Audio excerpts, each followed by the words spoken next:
നിങ്ങളെല്ലാവരും online purchase ചെയ്യുന്നവരല്ലേ? നിങ്ങൾ online purchase ചെയ്യുമ്പോൾ നിങ്ങൾ എങ്ങനെയാണ് മെഷർമെന്റ്സുകൾ നോക്കുക, അല്ലെങ്കിൽ ഓൺലൈനിൽ നിന്ന് ഒരു സാധനം സെലക്ട് ചെയ്യുന്നത് എങ്ങനെയാണ്? ഞാൻ അതിന്റെ സൈസ് ചാർട്ട് താഴെ കാണിക്കുന്നുണ്ട്. അപ്പൊ അതില് നമ്മളെല്ലാ സൈസുകളും കാര്യങ്ങളും ഉണ്ടാവും. അപ്പൊ നമ്മൾ എപ്പോഴും ഓൺലൈനിൽ നിന്ന് പർച്ചേസ് ചെയ്യുമ്പോൾ എപ്പോഴും നിങ്ങളുടെ നെക്സ്റ്റ് സൈസ് എടുക്കുക.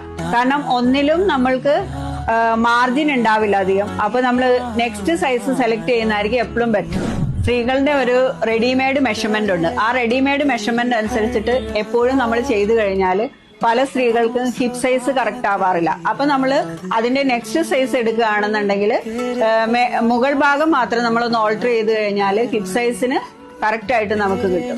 ഓൺലൈൻ പർച്ചേസ് ചെയ്യുമ്പോൾ നമുക്ക് പറ്റാറുള്ള മറ്റൊരു അബദ്ധം എന്താന്ന് വെച്ചാല് മെറ്റീരിയലിനെ കുറിച്ച് അധികം അറിയാതെ നമ്മളൊരു ഫോട്ടോ കണ്ടിട്ട് ആ പിക്കിലുള്ള പോലെ തന്നെ ആയിരിക്കും എന്ന് വിചാരിക്കും. പക്ഷെ വന്നു കഴിയുമ്പോൾ മറ്റൊന്നാവും.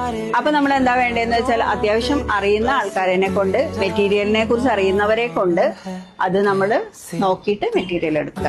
ഓൺലൈൻ പർച്ചേസ് ചെയ്യുന്ന വേറെ സുഹൃത്തുക്കൾ നിങ്ങൾക്ക് ഉണ്ടാവില്ലേ? ഈ വീഡിയോ നിങ്ങൾ അവർക്ക് ഷെയർ ചെയ്ത് കൊടുക്കണേ.